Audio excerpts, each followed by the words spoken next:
Bonjour Ernest et son ami Daniel.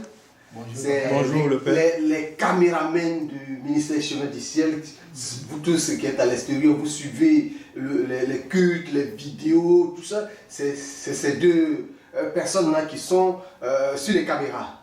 On va commencer par notre frère Ernest. Qu'est-ce qui vous a amené au ministère des Chemins du Ciel et depuis quand vous êtes là? Alléluia. Je suis au ministère depuis 2013. Voilà, bien avant ça, je ne partais pas à l'église en tout cas. Parce que dans mon esprit, il n'y avait pas Dieu et puis il n'y avait pas d'homme de Dieu véritable.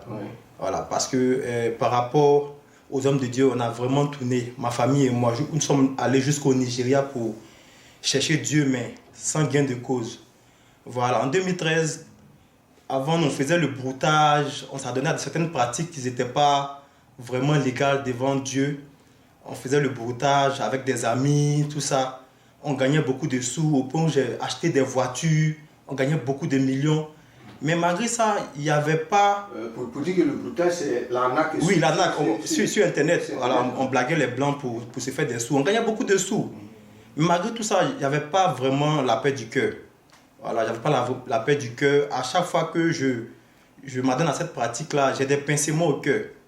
Voilà, donc c'est cette quiétude-là que je cherchais qui m'a envoyé réellement à chercher Dieu. Parce qu'un jour en priant, Dieu m'a dit qu'un jour, tu vas rendre compte pour ce que tu es en train de faire dans ce truc-là.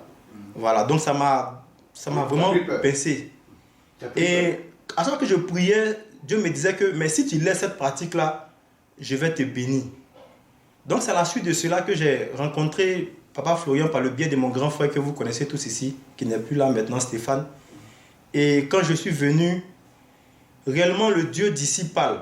Voilà, il n'est pas sourd comme ailleurs où partout où on a tourné. Là-bas, on n'entendait pas vraiment la voix de Dieu, mais ici, c'était différent. Donc je me suis dit, pourquoi ne pas réellement m'attacher à ce ministère-là? Et c'est ce qui a fait que j'ai été scotché et je n'ai plus voulu quitter. Parce que nous sommes allés, pour la petite histoire, nous sommes allés chez un homme de Dieu. Il nous a dit réellement ce qui créait le blocage de notre famille. Mais la solution, il ne l'avait pas. Voilà. Alors que ici, par rapport à ce que je vois, le Dieu d'ici est palpable, il est réel. Voilà, c'est ce qui m'a réellement captivé et j'ai plus voulu changer de destination. J'ai voulu rester ici en même temps. Et par la grâce de Dieu, papa m'a confié une tâche que j'essaie de faire de toutes mes forces et de toute mon âme. D'accord. Donc depuis 2013, on dirait c'est sous les bâches. Oui. Vous avez eu une petite caméra personnelle que vous utilisez. Mais pourquoi vous utilisez pendant que les gens sont en train de prier et vous avez une petite caméra, vous filmez, ça sert à quoi? Au départ c'était personnel, hein? Oui. Une caméra personnelle. Oui. C'est-à-dire que les matins, quand on venait, je voulais vraiment revivre la sensation qu'on avait le matin. Parce que quand tu quittes ici, il y a tellement une joie en toi que tu as envie de revivre ce que tu as vécu le matin. Donc par moment, en semaine, je prenais ma caméra et je regardais ce que j'avais filmé et ça me boostait, ça me motivait encore plus. Voilà, c'est ce qui faisait que souvent, lors des sous les bâches, je filmais pour garder quelques images de ce qu'on avait fait à la veille. D'accord. Daniel, votre arrivée, c'est particulier, hein? Comment vous êtes arrivé au ministère Chemin du Ciel? D'abord, je voudrais bénir le nom de Jésus-Christ de Nazareth, qui est le Dieu de Papa Florent. Il faut dire que ma venue a été beaucoup plus prophétique. Et ma venue est une grâce. Ma venue n'a pas été aussi ordinaire. Elle a été, pour ma part, extraordinaire. Donc, je vous remercie au passage. Je remercie beaucoup Papa Florian. En tout cas, Dieu m'a dit que le sang de Jésus qu'on utilise, c'est ce seul sang-là qui peut guérir les plaies. Et c'est ce seul sang-là qui peut chasser les démons. Et pour ne pas aller trop loin dans le vif du sujet, et Dieu m'a dit encore, il y a des compositions prophétiques qui vont arriver dans ce ministère. Et donc je veux remercier encore Papa Florian, c'est véritablement un homme de Dieu. Il a la main sur le cœur. Il a la main sur le cœur. Il m'a pris comme un enfant. Je suis arrivé ici en 2017, comme vous le savez, et j'aimerais m'arrêter là pour l'heure. Et je vais revenir à vous par rapport à ça. Non, vous n'avez pas vous arrêter en bon chemin comme ça. Vous êtes arrivé en 2017 et puis qu'est-ce qui vous a motivé à venir? Est-ce que c'est quelqu'un qui vous a parlé de Papa Florian ou comme d'autres personnes sur le net, ils ont vu, ils sont venus? Votre arrivée s'est passée comment? Mon arrivée, comme je dis, mon arrivée était particulière. Je pense que c'est par la grâce de Dieu que je suis arrivé ici. Si c'était le mérite, je n'allais pas arriver ici. Mon arrivée s'est faite par le songe. Voilà, je ne vais pas encore prendre assez de temps. Voilà, mon arrivée s'est faite par songe. Un jour, j'étais dans une école. J'étais en train de superviser le BTS en tant qu'enseignant d'anglais. Et il y a une dame qui m'a approché. Parce qu'en fait, j'ai des jeunes sous la main, j'ai des cellules.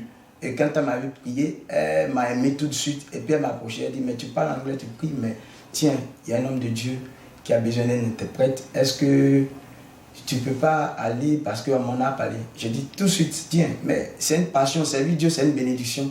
Je n'ai pas hésité. Mais bizarrement, la veille, sans toutefois voir Papa Florian, sans toutefois connaître même les membres du Saint-Michel, Dieu me les a montrés comme ça. Et donc, je me suis dit que pourquoi ne pas saisir cette occasion? Si Dieu même se révèle à moi pour me dire de venir dans un tel ministère. On est allé dans plusieurs églises, mais jamais Dieu m'a révélé des personnes que je ne connais pas. Et chose bizarre dans le songe, Papa Florian m'appelait. Il dit, venez vers moi mes enfants. Et je suis venu m'asseoir à côté de lui. Et l'autre aspect du songe qui m'a ébloui encore, c'est qu'après cela, c'est comme si j'avais pris mon envol. C'est-à-dire, si je veux prendre mon envol, c'est du chemin du ciel que je dois prendre mon envol. Alléluia. Que Dieu nous bénisse fortement. Et donc, voici un peu les circonstances de ma venue. D'accord. Voilà. Donc, pour vous, vous êtes venu, dans un premier temps, c'est faire la traduction, hein, Oui. et vous tombez, au lieu de rester dans la traduction, on vous confie une caméra. Une caméra. Une caméra que vous devez gérer, vous devenez caméraman. Est-ce qu'avant cela, vous avez tutoyé les caméras? Je bénis d'abord Dieu. Est-ce que vous savez que Papa Florian, il a l'œil spirituel, il a l'œil prophétique. Si Papa Florian te dit de balayer, il sait pourquoi il te dit de balayer. S'il te met à la caméra, c'est qu'il sait pourquoi il t'a mis à la caméra. Il ne parle pas beaucoup. Il ne parle pas beaucoup, mais il observe, il sait beaucoup de choses. Il sait qu'il sait pourquoi il m'a mis à la caméra. Je ne mérite pas, comme je l'ai dit. Je n'ai pas fait de formation, malgré mon Master 1 en anglais et mon BTS option, n'est-ce pas, ressources humaines et communication. Je n'ai pas fait de formation, mais c'est le Dieu de Papa Florian même qui m'a formé à la caméra. Donc voilà un peu de façon succincte ce que je peux dire par rapport à cette charge que le Dieu de Papa Florian m'a faite. Mais je suis sûr et certain que c'est par révélation qu'il nous a mis à la caméra. D'accord. Donc Ernest, vous utilisiez une petite caméra et aujourd'hui vous êtes dans la dernière génération de caméras que vous utilisez. Est-ce qu'il y a eu une formation préalable avant de tutoyer aujourd'hui ces caméras? Ok, pour tout dire, j'ai aimé les NTIC depuis mon bas âge. Voilà, même à l'école, au BTS, c'est l'informatique que je faisais. Donc, par moments, je côtoyais. J'avais des amis qui étaient dans l'audiovisuel. Voilà, j'ai côtoyé des caméras auparavant, des petites caméras en tout cas, qui sont vraiment différentes de ce qu'on utilise ici. Donc, quand j'étais petit, en tout cas, les outils, caméras et autres, appareils photo, j'avais une passion réelle pour ces appareils-là. Donc, on vous voit là, hein, sur cette vidéo, en train de tutoyer une telle caméra Sony, vraiment de dernière génération. Mais qu'est-ce qui vous a retenu? Vous êtes venu, vous qui étiez brouteur, tout ça, vous êtes venu, vous avez tourné aussi dans d'autres églises. Hein? Oui. Mais qu'est-ce qui vous a retenu? Parce que vous êtes allé au Nigeria, des hommes de Dieu de renom. Mais qu'est-ce qui vous a retenu? Et puis depuis 2013, vous êtes resté au ministère Chemin du Ciel. Il n'y a qu'un seul mot. Oui. Voilà, Dieu est ici et puis Dieu est vrai ici. Oui. Voilà, c'est-à-dire que ici, franchement dit, Papa Florian nous met face à son Dieu. Alors qu'ailleurs, c'est carrément différent. Voilà, pour la petite histoire, nous sommes allés chez un homme de Dieu. Il nous a dit qu'il y avait une veille de prière. Il fallait venir avec couteau. Couteau avec caillou. Qu'à la veille, on allait découper les démons. Puis avec le caillou, on allait les écraser. Bon, c'est tout drôle quoi. C'est tout drôle. C'est des trucs. Pour quelqu'un qui n'est pas chrétien, c'est vraiment drôle. Mais ici, Papa Florian nous met face à son Dieu. On peut causer avec lui. Et il se révèle réellement à nous. Ici, comme ça, avant de venir, souvent quand je prie le matin, Dieu me dit ce qui va se passer ici. Il me dit, petit, prends ton sang de Jésus, utilise parce que tu iras filmer les sorciers. Et quand les sorciers viennent ici, ils vous pèsent pour voir à qui ils ont affaire. Et le plus vulnérable, le plus faible, vont s'attaquer à lui après. Donc ça fait que réellement, en suivant ce Dieu-là, je me suis rangé sur beaucoup de choses. Parce qu'avant, j'étais vraiment bandit. Mais avec ce Dieu-là, tellement il me parle, il fait chauffer mon oreille tellement que ça fait que je me suis vraiment rangé sur beaucoup de choses pour ne pas enfreindre à ce Dieu-là. Donc le Dieu d'ici est réel. D'accord. Voilà. Le frère Daniel, vous êtes serviteur, vous avez dit, vous priez déjà. Nulle part dans une église on a entendu parler de lait, de révélation divine. Vous arrivez ici et vous trouvez le lait, la révélation divine, tout ça. Vous n'avez pas eu un choc? Non, moi particulièrement. Parce que quand on fouille dans la Bible, quand on prend l'histoire de Moïse, Moïse a utilisé la verge. Quand on prend Josué, Josué n'a pas utilisé de verge.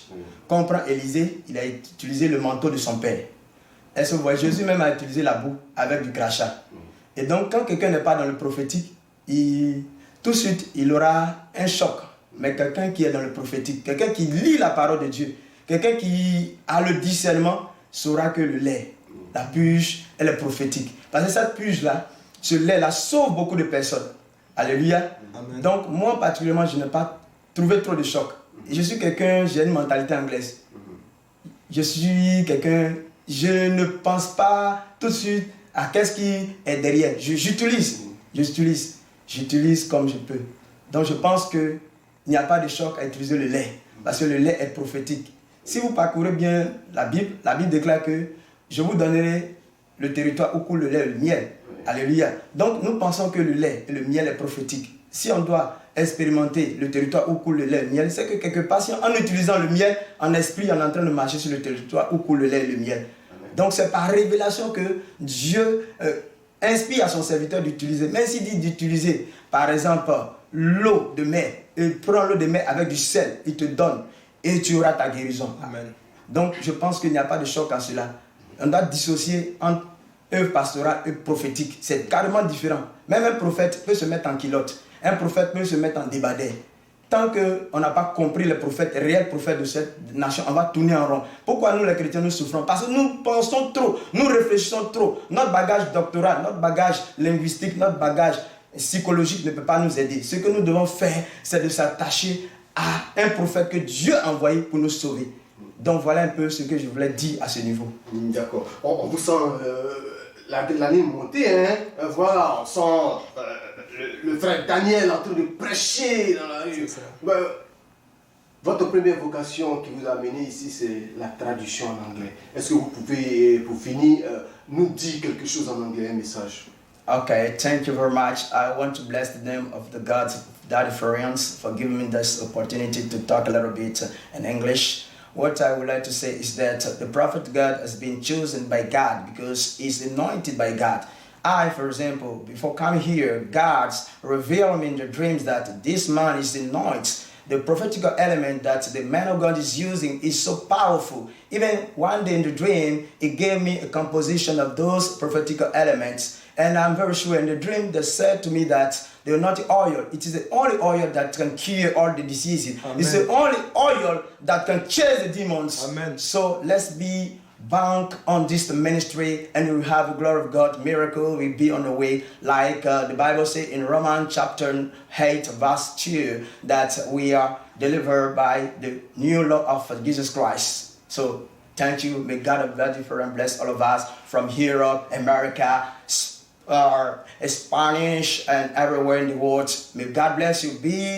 Be concentrated on your prophetic element. Be in spirit while using the product. Because if you are not in spirit, you cannot have your blessing. May God bless all of you and I love you. May God of that difference strengthen us and may I go in our new ground. Because we have to build the new ground for the God of that difference. So you have never and not already given your part for the ground that we are going to have in Verde City. Give your contribution so that we can build this beautiful and powerful building for the glory of God.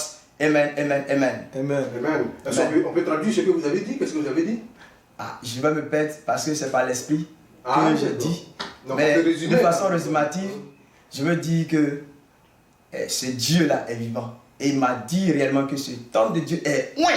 Et que nous devons suivre ce temps de Dieu. En griffe, une petite parenthèse. Une fois, Dieu m'a dit, et je suis convaincu que le sang de Jésus est le seul sang, est la seule huile qui a la capacité de guérir les plaies. Dieu m'a dit, il n'y a plus d'huile sur la terre des hommes qui peut guérir les plaies.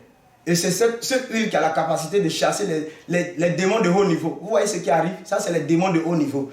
Alléluia. Et je disais, pour ceux qui n'ont pas encore donné leur contribution, j'ai lancé un appel que nous devons tous participer à la caisse d'or pour que la gloire de Dieu puisse être, n'est-ce pas, propagée sur chacun de nous, pour les générations futures. Parce que ce que papa est en train de faire, ce n'est pas pour nous. C'est pas... Regardez, c'est pourquoi la Bible dit, ceux même qui sont étrangers viendront manger la manne. Vous avez souffert, mais nous on est en train de manger. Nous aussi on va souffrir, mais d'autres personnes vont venir manger. C'est ce que les gens n'ont pas encore compris. Des générations vont venir encore manger là. Et la bénédiction sera toujours sur le compte de quelqu'un qui a souffert pour cela. Que Dieu nous bénisse. Donc voilà un peu ce que je disais en anglais. Amen.